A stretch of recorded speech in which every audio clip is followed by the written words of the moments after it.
Well, hello there, everybody. How are you doing? It is Thursday. I think we call this Thursday. Yeah. So, hey, thank you for tuning in. And wow, it's far out. It's just listening to some great music. So, how is everyone? I hope you're doing well, and I hope life is treating you well wherever you are. And I just speak the favor thing over us all the time. Hey, works. My life is a living billboard. Favor works. So, speaking of, hey, David Barry, speaking of favor, yeah, there we go. And Ann and Nina and Purgatory Traveler and Genetically Modified. Bernadette, how are y'all doing? So, hey, nothing missing, nothing broken. Be our ever present and constant reality. Yeah, we're prospering together, we're learning together, and hey, that's prosperity. Learn something new every day, right? It's like, yeah. Some of it kind of have to get kind of warmed up to. Others is very adaptable. It's like human taste. There's some places in the world where they eat things that would gag me, and yeah, but yeah, it's just a matter of taste, isn't it? Yeah, tastes like chicken. So what's happening, Matt Cal in DC? Good to see you, New Yoda. Boy, it's going by quick. So how's that Evelyn Wood speed reading class going? Yes. So what the heck is else? How y'all doing? Man, this week has gone by fast and interesting topics. I'll tell you, it's eclectic, it's diverse, and I love it. Yeah.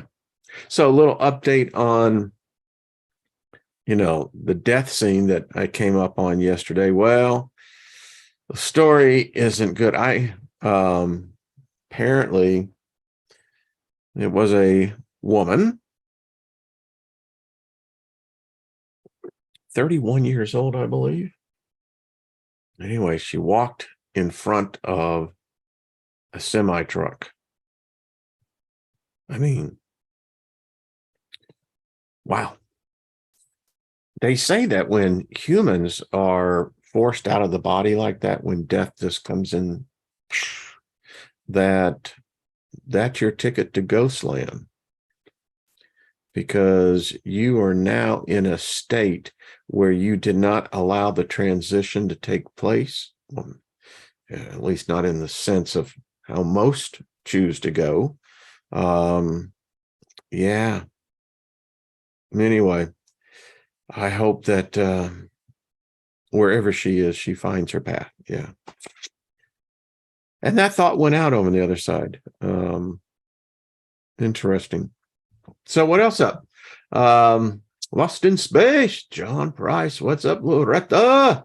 So good to see you, Judy. Good to see you as well. Yeah, ouch. Twilight, Sun, Shaman of Lilith. Infernal blessings right back at you. So, we are when we moved here, this was very different from where we had lived.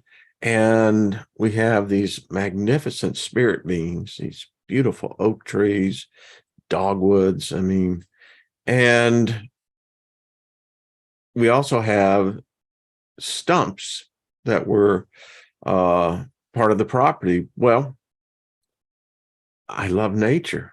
My wife does too, and we love the birds. So we have a palated woodpecker. We have like 4 different genuses of the species, and we got some that are just like real tiny. And this palated woodpecker, if many of you who know probably what I'm talking about, I mean, this is an adult male. I mean, it is about, when we first saw it, it was easily 18 inches. And yeah, I'll have to take a picture this afternoon because I got to go out there and clean up what is devastated. I mean, it loves tree stumps. And wow, it's quite something to see the power and the force that these these creatures can do. Tearing it up, that's what I got to say. But apparently they like the insects that live in there, the grubs and everything else. So anyway, it's nature in action. Hey, Scotty boy, what's up? Preliminal, what's up? Good to see you as well. Deborah, how are you, my dear? Much love to you. And so, yeah, it's kind of cool. I do think it is. These are beautiful birds. I mean, magnificent creatures. Just, and they have an interesting sound. I have my window opened up here in the office because I'm hoping that it comes back. And I know when it's attacking the stump, and it's got this beautiful call. It really is. So anyway, that's my story. What's y'all's? Seeing nature in action, y'all. So internet stable today. Yeah, that was weird. We got into some really, I love when it gets where that fountain of knowledge is there, and it's really incumbent to the individual, how much are you going to drink from?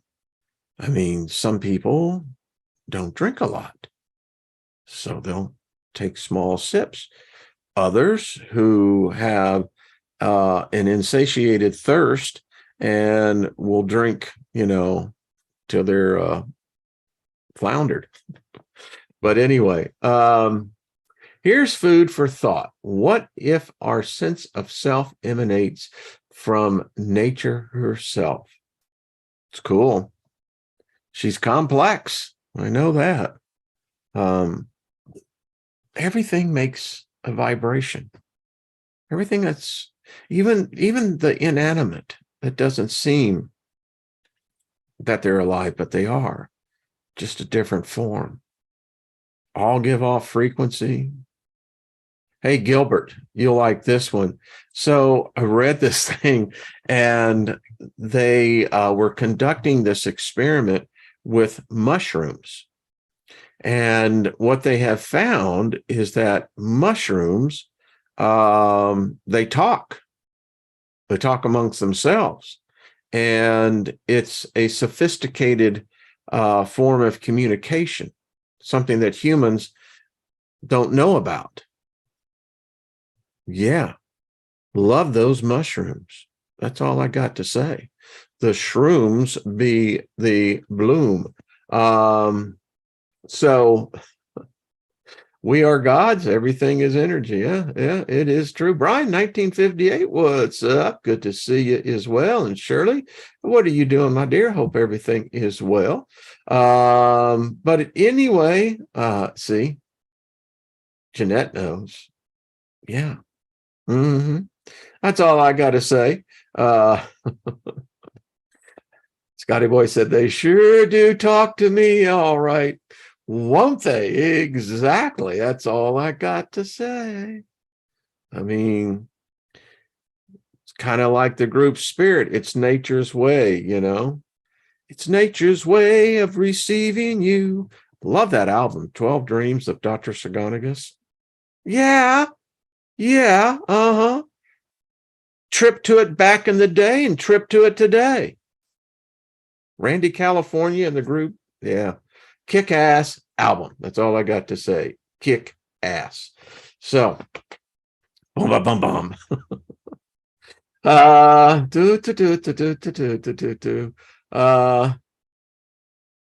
You know what, Bernadette? I have already scoped that out. There's one particular tree. Magnificent being. Yeah. But indeed, Emperor Rex, what's up? Good to see you. Hey, happy birthday if someone's gotten one. Have one. Hope it's a good one. Today is May the Force be with you. Worldwide proclamation of what, Star Wars, the influence it had on, particularly the baby boomers. And I guess the next one behind us, which would be what? Generation X? Is it the millennials? Something like that. Anyway, yeah. So may the force be with us. All right. Going to get right into this. So, I have people who write and say, well, you traded the winning side for the losing side. You see, the problem is the statement is of winning and losing. It's a mere perception. I mean, there was a time where I would absolutely have probably, laid my life down for the validation of the Bible, of Christianity. I was trained in the office of an intercessory prayer warrior, trained by some pretty good ones too. Lester Summerall, speaking of him specifically, Lester Summerall, back in the day, the man had some insight.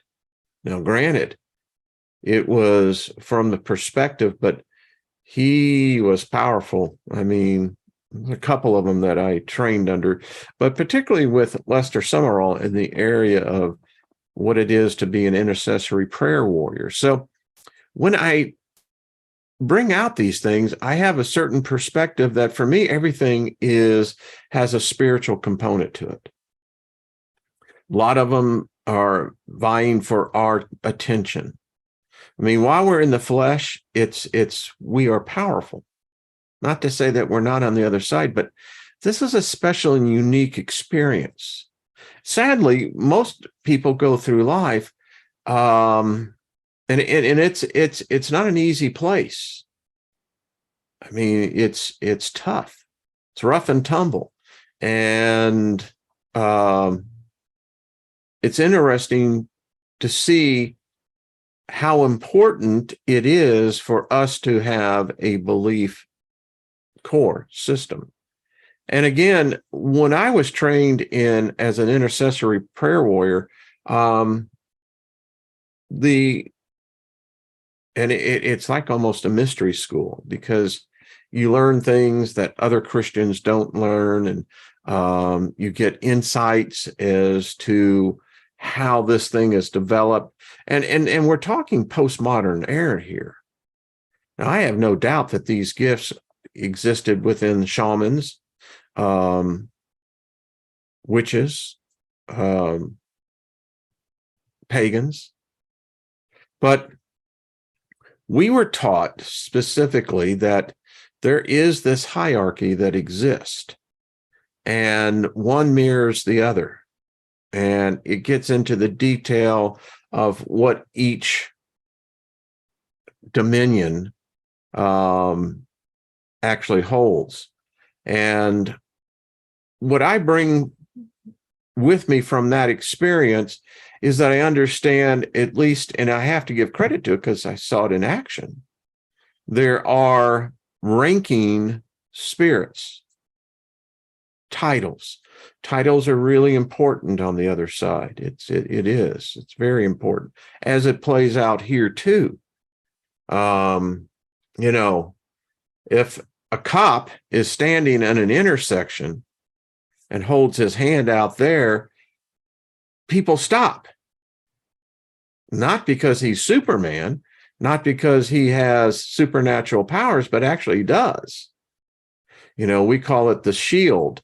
And so if you have your shield with you, there's deepness to that in the occultic aspect.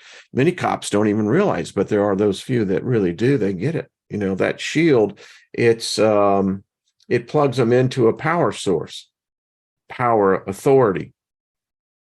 Those insignias, those sigils are powerful, have an effect on us. Yeah. So that's why I enjoy particularly the Wednesday shows, because, we're getting in an area, and I get the positive comments coming from this. I mean, wow. And again, I just got to say a big shout out to Nina and JD and Sarah and Yurik. I mean, there are some definitely barriers being broken down. And again, I take this knowledge when I look at these, and as many will talk to them, the infernal divine ones. We, coming from a doctrine of religion, infernal means hellfire and suffering. And you got to ask yourself, well, why would someone want to exist there? I mean, if you buy the story, Satan, why would he again want to take Yahweh's dregs? I mean, if the creature is a creature of pride, the last thing he's going to do is take someone's trash. Yeah. I don't know. I mean, it's much like in the trilogy movies of the prophecy, when Gabriel in the first one came down and there was the second war in heaven that's taking place. Now, it's interesting because, that concept is not widely communicated, but it's expressed a lot.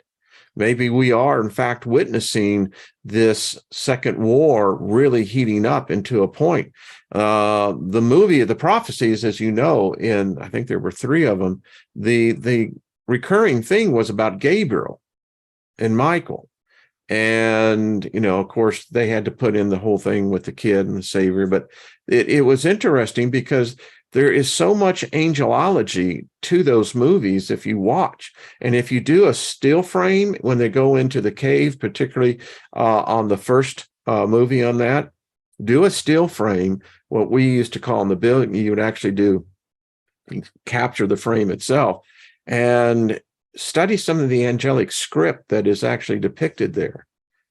And anyway, as you know, the part of the movie is that when Satan came up, Satan told little Tommy, the detective, he said, there's only room for one hell in all of creation. He said, I won't allow a second one. But then again, hell is defined by their terms. Listen, if you don't like that God, Yahweh, the one they call the Father, whoever the hell that is, heaven would be hell for you. You wouldn't want to be there. And it's odd, the dichotomy of this thing, the irony is that, well, for me, heaven would be in the construct I come from. No way. It's a prison sentence, in my view. Hell, on the other hand, suddenly has this opportunity because seriously, torment, the whole thing. That's if that existed before we did, then we're totally victims in this. No matter what you and I do, we're totally screwed and we're victims. So, I kind of respond back to those people. Well, that's your opinion. Maybe the other side isn't trying to win anything. You think about that. You think you have a contest, but the other side says, nah, ain't going to participate. It doesn't matter what you think, whether you think winning or losing. Yeah. So as we take this forward, I was out today and just, letting nature do its thing. And, it began to get to me. I mean, you think about this God spell that we're under. And one religion particularly makes claim to a book, for instance, the book of Revelation. Well, the reality is that is not a Christian book. John, if he was in fact the author of that, was never a Christian either. Would have hated the religion. They left religion. Remember, these were dedicated Jews. I mean, this is the type of shit that, people are comparing me to. If you left Judaism, you were excommunicated. I mean, you paid a price. Banished from commerce, banished from social gatherings. Sounds like what they do to us, isn't it? And I see that I just froze up. It's like, now, wait a minute. That ain't supposed to happen. And there it comes back on. Isn't that odd? Wow. Well, I froze. It was like, hey, dude, man, you're talking, but you ain't a moving. So it's one of those things you're going, well, what the hell's going on? I mean, again, in fact, there was no religion.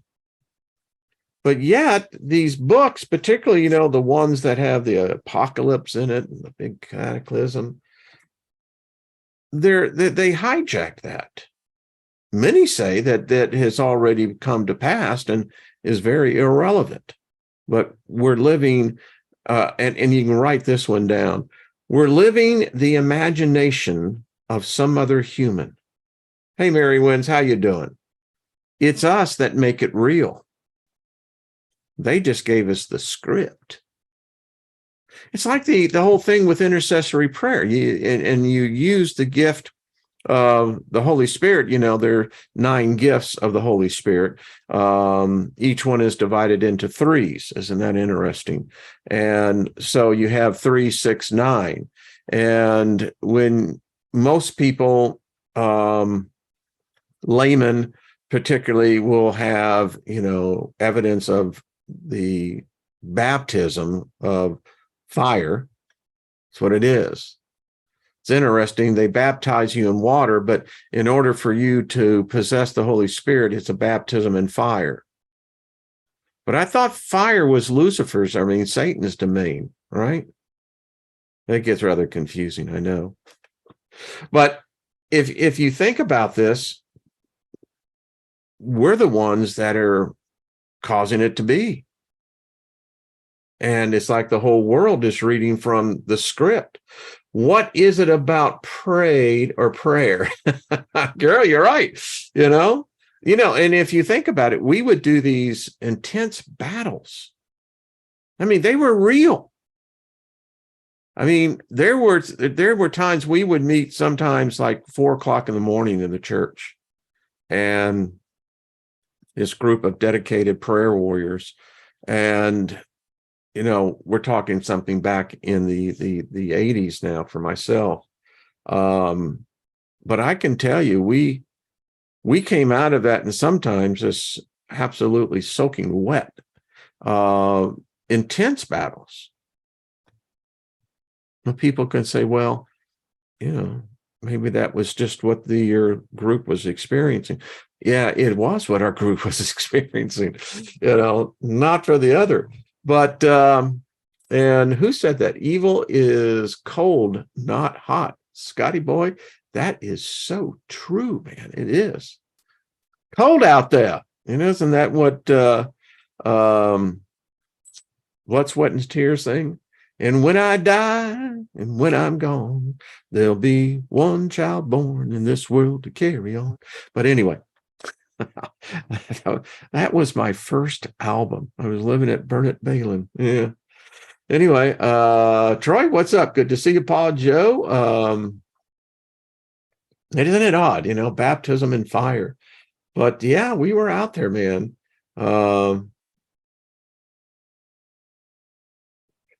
Said, Mary, I didn't know that. I was rewatching the show last night from Wednesday, and the video stopped after Jesus loves you joke. The video started over. 7 times it did that. Wow. Hey, the spirits be moving. That's all I got to tell you. We are really the contrary voice in the cacophony of many voices. What we deal with here is the stuff that I ain't talking about it at your local bookstore. Certainly not at your local congregation or church. Yeah. Miss Jenny, how are you doing, dear? I have a sense I can sense you're there. What the Frock TV? How you doing? Good to see you.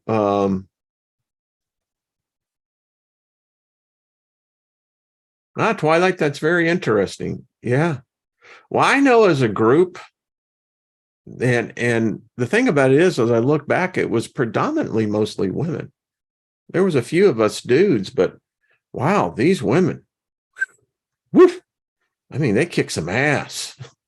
I mean, I'll put it this way. I would not want to meet them on the other side if they're pissed off. We did some serious damage. I have no doubt that we have probably put, I wouldn't say put down. We definitely screwed up their game. And yeah. Rick says, I'm sitting here in Florida, the sunshine, and well, Bud Day, have a drink on me, please. I could dig that. Yeah. All right. So let's get into the book. Got a lot of people wanting to continue on. So we'll continue on. And if I make it here tomorrow is going to be 1984 Friday. I mean, there's a battle going on, and I'm not sure if we're getting the full story. Just me. All right, so let's get on with the book. The book is the title of, as you can see, the title of this, The Old Ones in the Old Book. This is how the Old Testament has its pagan roots. Yeah. All right. So, excuse me, I need to go back so you can get this. All right, so let's get right on to this. This is cool stuff. It says the official plot of the Old Testament. The Old Testament is not the work of a single author, but of many different people writing over the course of several centuries. Always gets me that, you know, they're writing about something that supposedly took back 3,000-4,000 years ago, but there ain't no writing from that period. Just like no one stopped. Someone actually wrote me, and I appreciate that. You know, it said, never thought about the Abram equation.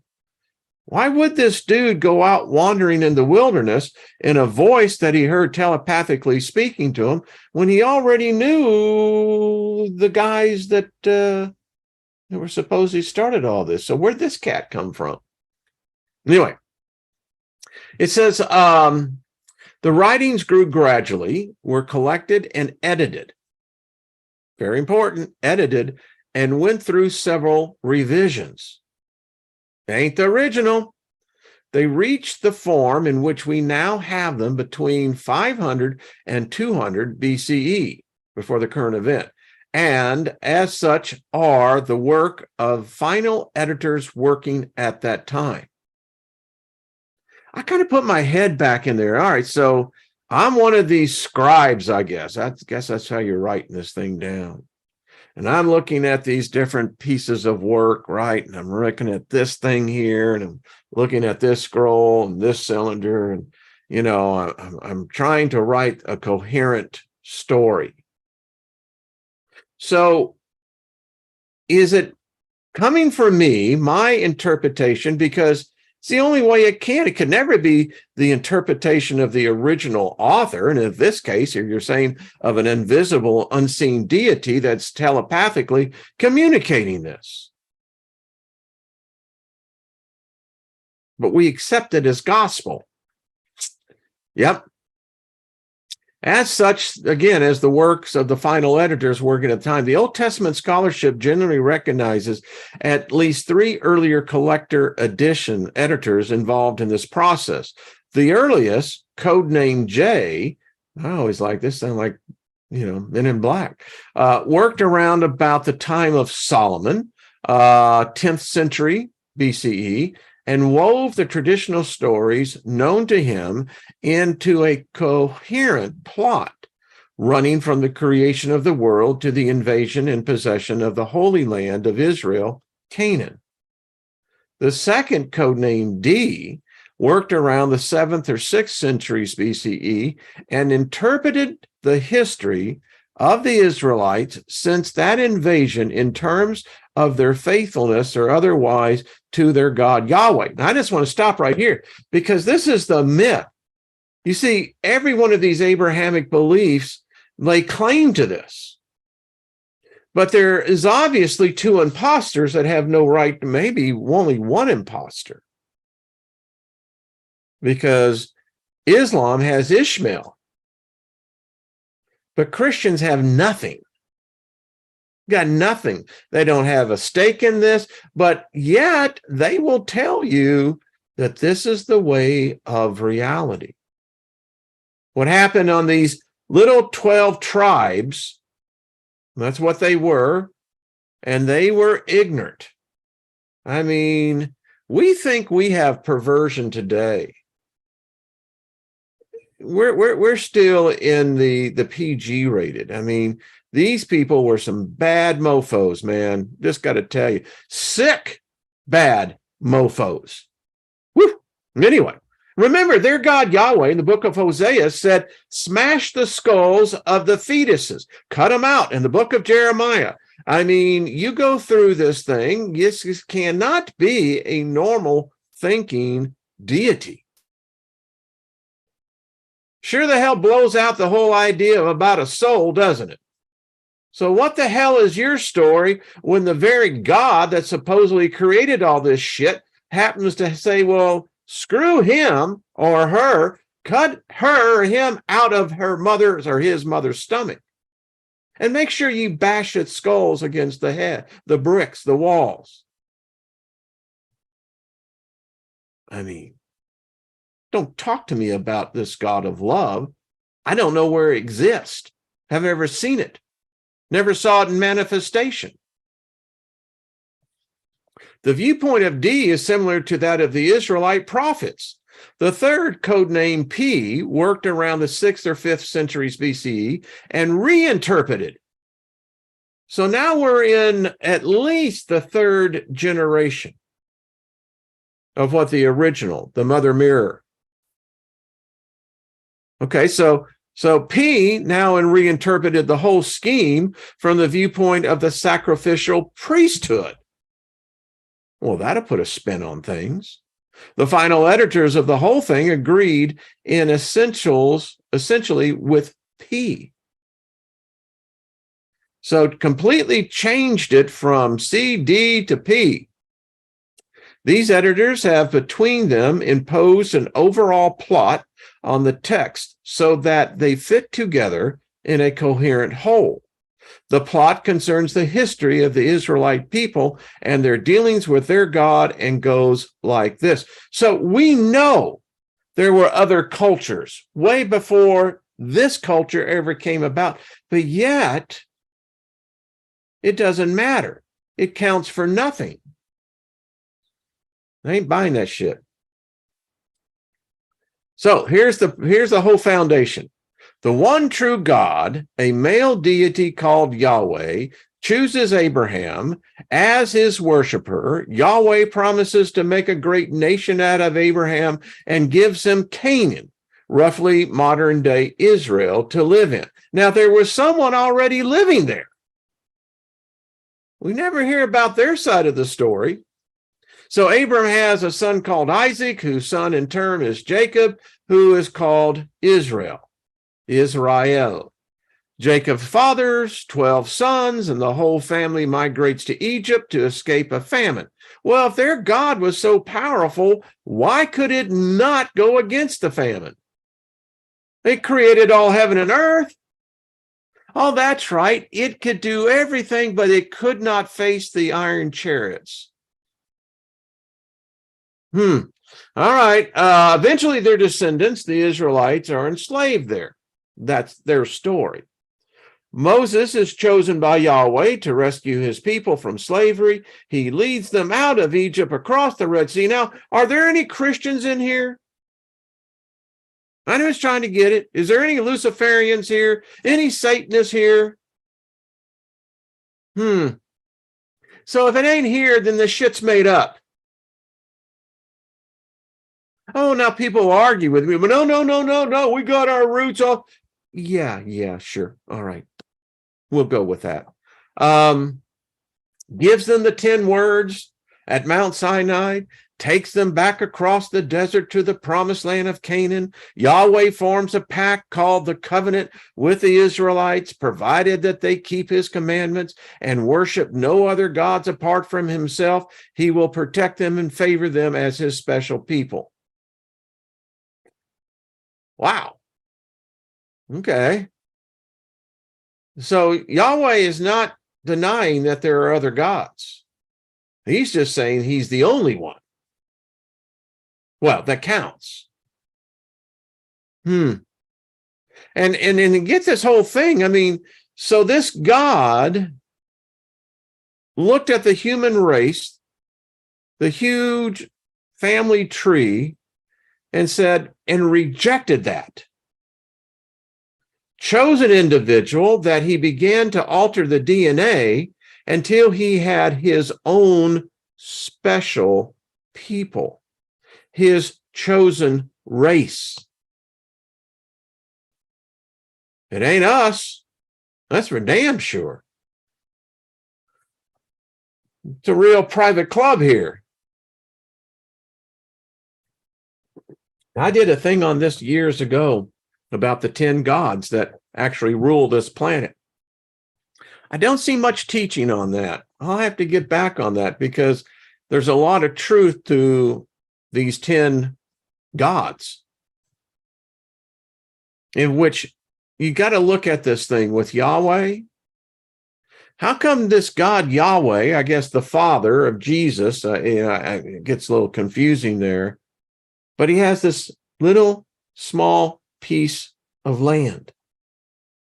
And even if you read the Old Testament, you'll find out he could not violate these people's other gods. He couldn't go into their country. He could send his minions to do it, murder, rape, enslave people. You know, I often wonder, how is the Old Testament going to hold up under the new restrictions on how you look at history? So we got his special people. The Israelites capture Canaan under Joshua at the point of the sword, putting many of the inhabitants to death on Yahweh's instructions. They eventually form a great nation under the kingship of David, whose son Solomon builds a temple in the capital of Jerusalem. So let's just stop right here. So the temple, everything, was built on a foundation of innocent human souls that were slaughtered by the command of God the Father. That's what he is. I mean, that's the problem with Christianity. It doesn't have a God that it can claim. So it claims this one. But you will hear them say, because I said it myself, well, they deserved it. They were heathens. Well, so are you. That thing most Christians don't realize. Yeah, you'd have been put to the sword as well. So this whole thing is built upon blood. Innocent shed blood. It says, however, the kings and the people continually break the covenant. It's because it can't be kept. It's impossible. It's disobeying Yahweh's commandments and straying off to worship the Canaanite gods. Well, I wonder, listen, if you have a situation where you're in a relationship and then you go outside to find something else in that relationship, the truth is there's something wrong with the original relationship. I mean, people don't go off this saying, hey, I think I'm going to choose this God over here. Back in those days, these deities, there was no bullshit, man. Ain't all this, metaphysical mental stuff. They got down into it. And many times it was rather bloody. Yahweh lambasted them for this through his mouthpiece, the prophets. I mean, you got the weeping prophet, Jeremiah. You've got, Isaiah, Elijah. But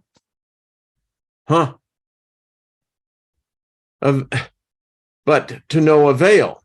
Eventually, he loses patience. Wait a minute, I thought that this God was forbearing. And if you can lose your patience, then that means that you're sinning. How am I wrong there? Well, losing your patience is not sinning, Wayne. I guess you didn't read the book of Galatians, have you? So he loses his patience, gets pissed off, has Jerusalem and the temple destroyed. That's a petulant child throwing a fit. Well, I'll just show you. Next time you'll think, I mean, yeah, that sounds like a slave, doesn't it? Anyway, destroyed by the Babylonian armies, because, here's this God going, today you can't come in, but tomorrow I'm going to let you in. I don't know if it was quite that way, but anyway, the people are carried off into exile into Babylon. Now, Babylon is the great whore. Babylon is what we would call today the modern mystery school. It is the epitome of the mystery schools. In fact, that's where, Daniel learned the art of a magi. Why? Well, because the Babylonians had shared the same knowledge with those in Mesopotamia all the way down to Egypt, including the Samaritans. About 40 years later, so that's a generation is gone now, right? The priests are gone. In fact, it was during this period of time that in the Jewish culture, they teach this, they lost the name of God. They forgot his name. So anyway, 40 years later, Yahweh relents and the remnant of the exiles returned and rebuild Jerusalem. You read the book of Nehemiah on that one. The Old Testament ends with the people now called Jews. They're not the children of Israel anymore. They're not Hebrews. Now they're called Jews, hoping for the restoration of greatness and independence under a new King David. Implicit in this story are two editorial points of view which inform the whole of the Old Testament. The first is a clear distinction between the Israelites on one hand and their neighbors, the Canaanites, on the other, both in terms of descent and in terms of religion. The Israelites are believed to be a distinct people who invaded Canaan from the outside, bringing their own religion with them, and who struggled to displace the people who previously lived there. I mean, there is so much wrong with this, but let's go on. And the pagan religion of the Canaanites is believed to be thoroughly evil. Well, so if you meet these other people, and let's say that they practice the fire dance, and let's say that they're naked and then they're setting the energy and this fire is building, and then here you come with this male imposter and says that is evil because of what they're doing. Kill them all. That's what happened. Quite different from the pure ethical monotheism that is the true Israelite faith. Isn't it damn odd that something that is supposedly thousands and 4,000 or 5,000 years old, and yet it forms our very reality? There is no connection and can be no peace between the two communities, socially or religiously. That's brutal. The second is the belief that all of the Israelites shared a direct descendant from the founding fathers, Abraham, Jacob, Israel, who were the first to worship their God and founded their religion. I mean, I look at this today, and at times I just shake my head. I mean, I know the history. I know the history for what the history is, not the religiosity that has tried to impose a different history and reality. And yet I see around me this reality. And the people that proclaim it the most as that God and country, they're the most ignorant ones of all. They have no idea what the hell they worship. Got no idea at all. But you know what? You can't be a conservative without being a Christian. Really? All liberals, they're all sinners. Really? Let's continue. The reality underneath. So this is how the final editors of the Old Testament would like us to read the ancient texts. But it is possible to strip away their viewpoint and see what the old stories themselves originally said. For although the editors clearly felt free to add to the ancient stories they received and to put them into a framework expressing their own beliefs, they generally did not just rewrite them from scratch. They left the stories more or less intact, even when they didn't fit the case they were trying to make. If you separate out the ancient stories from the later viewpoint, the work with the stories alone, then almost every point of the official plot outlined above is shown to be a misrepresentation. Instead of a single God dealing consistently with a single people over hundreds of years, we find a great diversity of groups, beliefs, and practices. Instead of a distinctive Israelite religion, which is totally different from that of the Canaanites, we find a religion gradually emerging from the Canaanite source, sharing a past and a great many features with it. And instead of a consistent monotheism, what we find for much of the Israelite history is a complex polytheistic paganism.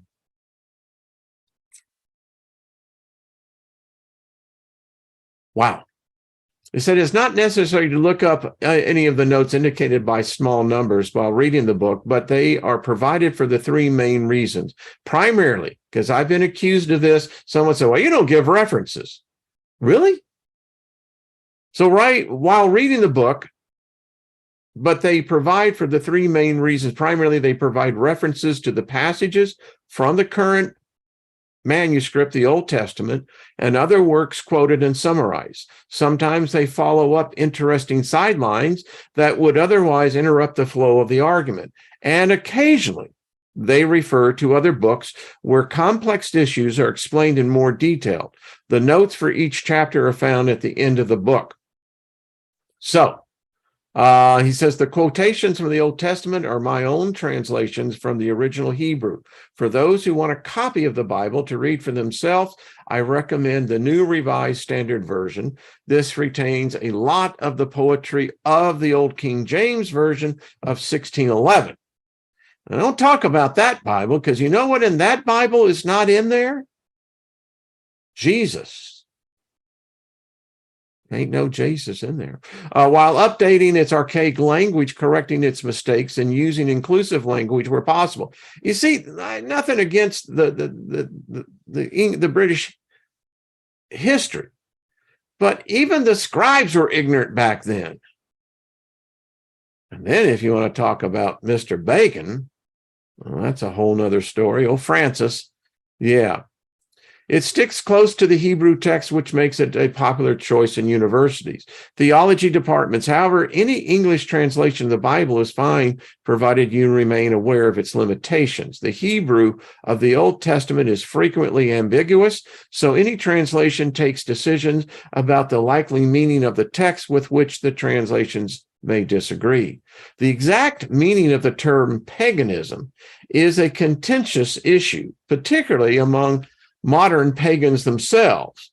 The British-based Pagan Federation defines it as including any polytheistic or pantheistic nature-worshiping religion, while in the past the term was often used to denote any religion apart from the Western monotheism of Judaism, Christianity, and Islam. In this book, I use it in broadly the second sense.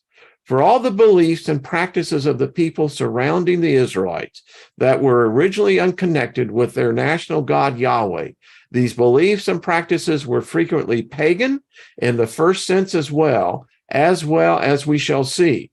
He says, my aim is to show how great was the influencing of this paganism on the evolution of the Israeli faith and on its sacred writings, which eventually becomes the writings that many of us deal with today. So I'm going to continue on this. This is knowledge. I mean, It sorts it out and a lot of the so much of the confusion, because quite frankly, if you're in the Western world, I know as a Gentile, when I was amongst those of the Jewish faith, I was a Gentile. I was not part of the faith. They invited me in. I've shared Passover, was at one time seriously considered converting to Judaism. And the infamous story from Rabbi Fuchs said, do the Jewish people a favor. Don't. I took his wisdom. But it still brought to me in my reality the distinctness between belief systems. By the way, I got sick on the gefilte fish. Oh, man. I swear it was the Jewish God cursing me. Oh, was I sick? Oh, man. Anyway, so the king of Solomon went out to meet, the king of Sodom. Now, that's the same city that was nuked. Went out to meet Abram at the valley of Shawah, and Melchizedek, king of Shalom, brought out bread and wine. And there's this, there's a whole religion around Melchizedek. Who is this character? What was it? He didn't have any heritage. He didn't die. He didn't, had no beginning. I mean, what was this? And he was a priest of the Elohim. And he blessed him and said, blessed be Abram by Elohim, Elon, maker of heaven and earth. Blessed be Elon, the Elohim, who has given your enemies into your hand, and he gave him 1/10 of everything. It's where the law of tithing comes from. All right, so that's their version. The official version, Abraham, the first worshiper of Yahweh. The editors of the Old Testament, the ones responsible for the official plot, discussed in the last chapter, dealt with the earliest stage of the Israelite religion in two significant ways. They joined up the old stories about Abraham, Isaac, and Jacob, making these figures the sequential generations of a single family from which the whole Israelite nation was descended from. They presented the names of various gods worshipped by these ancestors as titles of the national god, Yahweh. In these two ways, they claimed the ancient heroes of folk legends as the founders of both the nation and its religion. According to the official plot, the one true God, Yahweh, chose Abraham, promised to make a great nation out of him, and gave him Canaan to live in. Abraham was miraculously given a son called Isaac to make this possible, and Isaac, in turn, had a son called Jacob, or Israel, hence the name Israelites. Jacob then fathered 12 sons: Reuben, Simeon, Levi, Judah, Zerubbabel, Ishar, Dan, Gad, Ashville, Naphtali, Joseph, and Benjamin, who were the ancestors of the 12 tribes of Israel. Preceded by Joseph, the family migrated to Egypt to escape the famine, and at which point the story ends. All of these patriarchs are presented as worshiping the God Yahweh as their only God. Yahweh, who first revealed himself to Abram, was God as worshipped by the Israelite nation and by the Jews after exile. Bottom line, as I'm looking at my time, it's that, and I hope you're finding this interesting because it has great foundation, even in the belief of the occultism. And the fact is, folks, no one else in the world worshiped this God. It was this band of ragtag, nomads.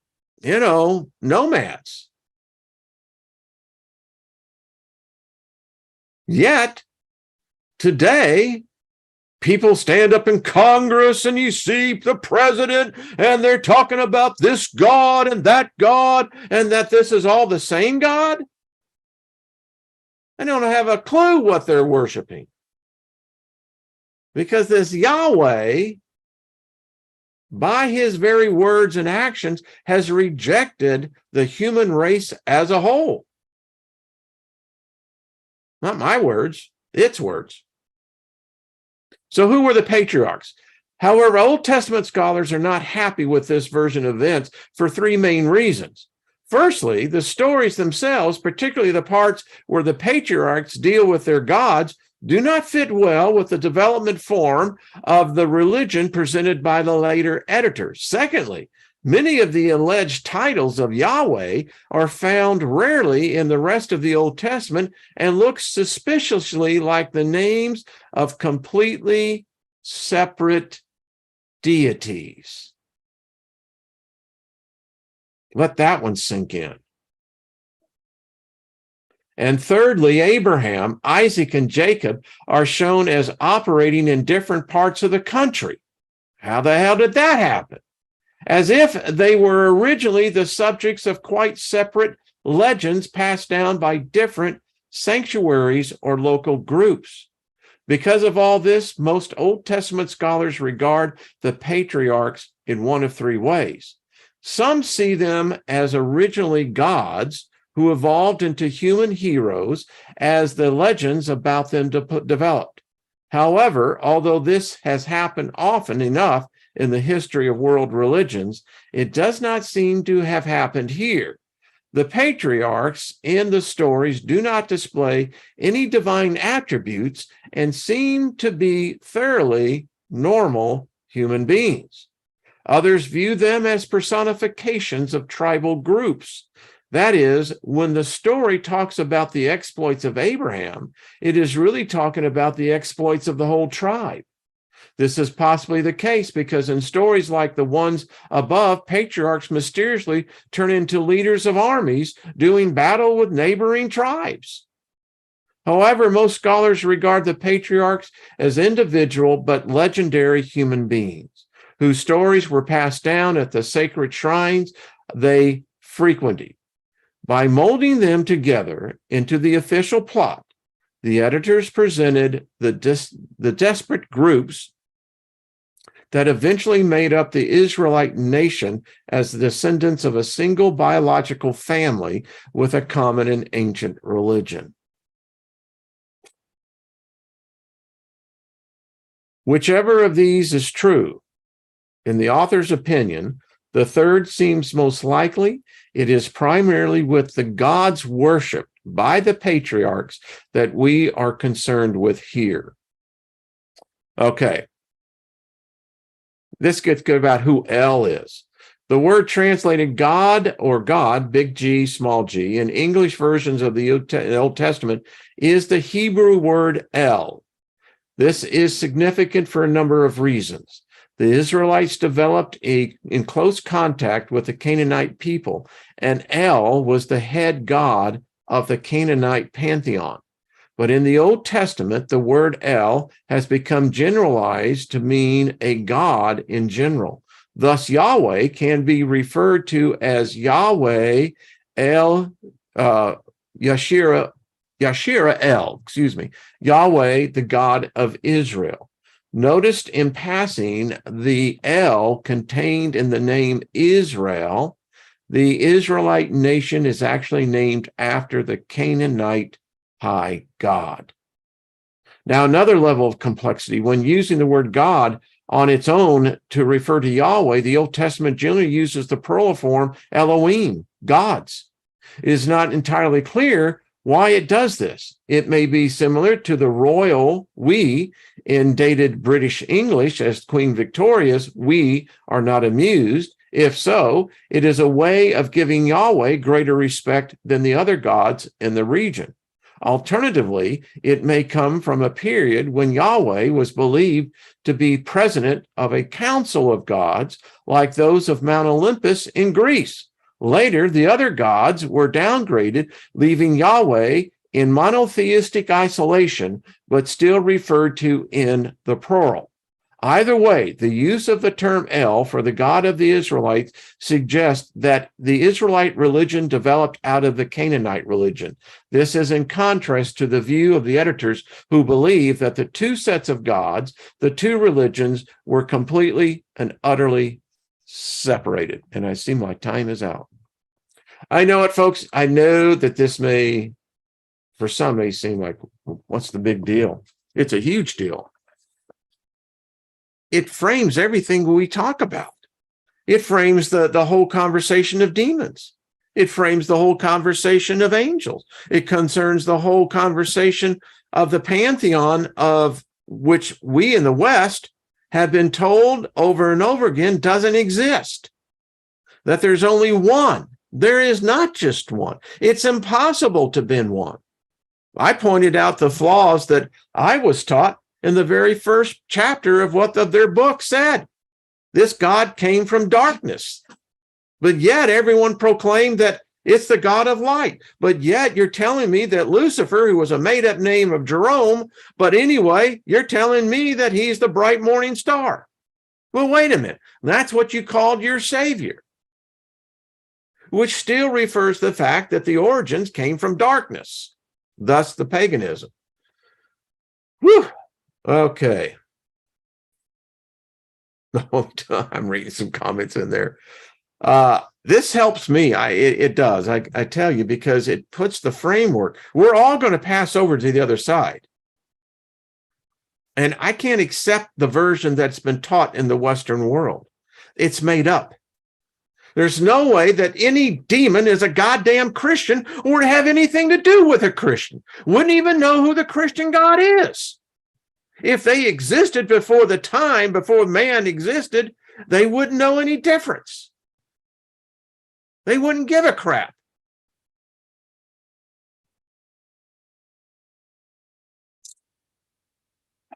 All right, folks. We'll continue later, but you know, I just get so tired of it. It's the rhetoric. And it's like, all right, can we just break these paradigms and break these down to that maybe these are beings of our species? Maybe it's our ancient ancestors that we now look at these, divine ones, the angelics, whoever you want to call it. Maybe they're not. Maybe we never were belonged here in the first place. Yeah. All right. I find this fascinating. And if you do, let me know. Love to have you on. This is the type of stuff that's, as Marlon Brando would say in The Freshman, this is the kind of stuff it's deep. Yeah. This is the bedrock of what makes society. All right. Much love to y'all. Hope to see you tomorrow. And hey, continue on your own journey. I mean, I just added a little bit of seasoning here. That's all.